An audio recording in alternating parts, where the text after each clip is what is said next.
आज आपण पाहणार आहोत समर स्पेशल मँगो आईस्क्रीम। अगदी थोडक्या साहित्यामध्ये ही आईस्क्रीम परफेक्ट क्रीमी अशी बनते। यासाठी मी इथे एक आंबा साल काढून त्याचे तुकडे करून घेत आहे। शक्यतो आंबा गोड असाच घ्या। याचे छान छोटे छोटे काप करून घ्यायचे आहे। इथे मी व्यवस्थित आंबा कापून बाजूला ठेवून देते। आता आपण इतर गोष्टी पाहूया।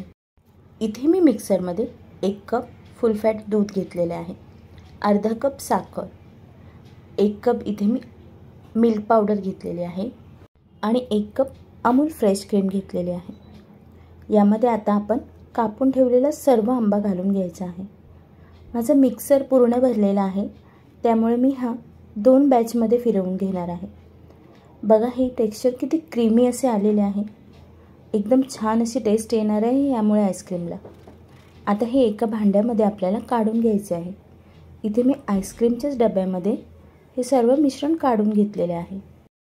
याला फ्रीजरमध्ये ठेवण्या अगोदर आपल्याला अशा पद्धतीने क्लीन फिल्म लावून घ्यायची आहे। तीही व्यवस्थित आईस्क्रीमच्या बेसला टच झाली पाहिजे, यामुळे आईस क्रिस्टल जमा होत नाही। हे व्यवस्थित पॅक करून आता मी फ्रीजरला 4 ते 5 तासासाठी हे ठेवून देणार आहे। 4 तासानंतर आईस्क्रीम आपली चांगली सेट झालेली आहे।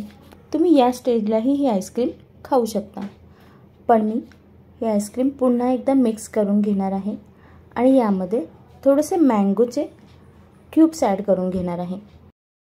त्यामुळे आईस्क्रीमला अजूनच छान टेस्ट येते। आणि या पद्धतीने आपण आईस्क्रीम मिक्स करून याला पुन्हा एकदा क्लीन फिल्म लावून पॅक करून घ्यायचे आहे। यावेळीही आईस्क्रीमचा बेस या पेपरला व्यवस्थित चिटकला पाहिजे, यामुळे आपल्या आईस्क्रीममध्ये आईस क्रिस्टल जमा होत नाही। आत्ता मी ही आईस्क्रीम एक रात्रभरासाठी फ्रीजरला ठेवून देणार आहे। एक रात्रभरानंतर मी ही आईस्क्रीम फ्रीजरमधून काढलेली आहे। आपली आईस्क्रीम रेडी झालेली आहे।